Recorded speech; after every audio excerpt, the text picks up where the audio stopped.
ये बालक सच कहते हैं। अयोध्या वालों ने ऐसा अन्याय किया है कि सहस्त्रों वर्ष नरक की यातना सहकर भी उसका प्रायश्चित नहीं हो सकेगा। सचमुच महारानी सीता के निष्कासन के पश्चात ये नगरी श्रीहीन हो गई है। केवल बातें करने से तो एक सती पर किया हुआ अन्याय नहीं मिट सकता। प्रजा को कुछ करना चाहिए। क्या कर सकती है ये प्रजा? सबको मिलकर महाराज के पास जाना चाहिए। उनसे जाकर प्रार्थना करनी चाहिए कि हमसे जो भूल हुई उसके कारण हम बड़े लज्जित हैं। सारी प्रजा मिलकर मांग करे कि महारानी सीता की खोज की जाए। वो जहाँ भी हैं, उन्हें बड़े आदर से लाकर पुनः राज सिंहासन पर सुशोभित किया जाए। सारी प्रजा को एक मत होकर ये मांग करनी चाहिए। दुख तो यही है कि अभी तक सारी प्रजा एक मत नहीं है।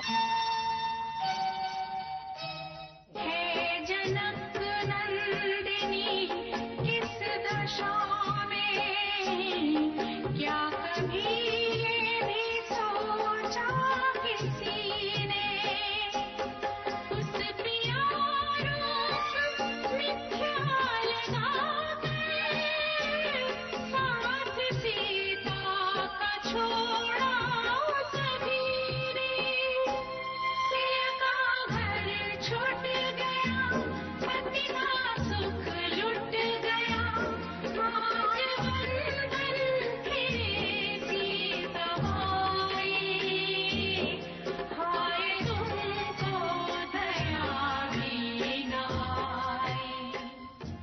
महाराज, दो ऋषि कुमारों ने अयोध्या वालों को रुला रुलाकर पागल कर दिया है। वो महारानी सीता की कथा गाते हैं।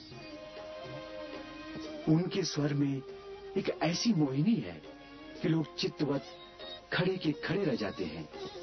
वो नगरवासियों से ऐसे ऐसे तीखे प्रश्न पूछते हैं कि सब निरुत्तर हो जाते हैं।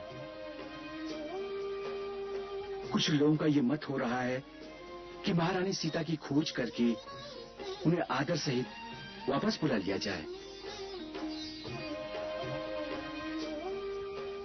ये कुछ लोगों का मत है या सारी प्रजा का? अभी तक कुछ लोगों का ही है।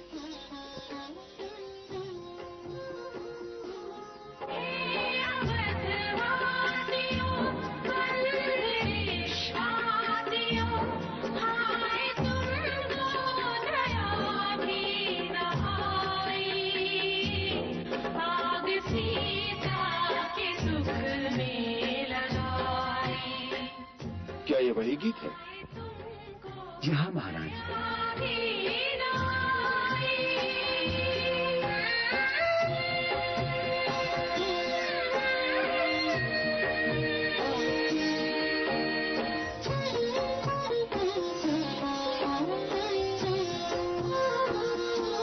जिसने लंकेश को तुच्छ जाना, जिसने ठुकरा दी सोने की लंका, जिसकी हर सांस रघुवीर को अर्पण, ऐसी सीता पे की तुमने शंका।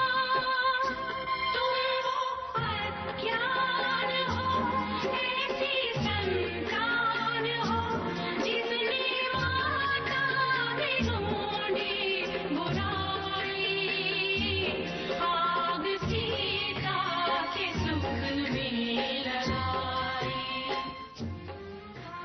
बच्चों, महाराज ने तुम्हें बुलाया है। महाराज नहीं? कहाँ? अपने शिविर में। परंतु क्यों?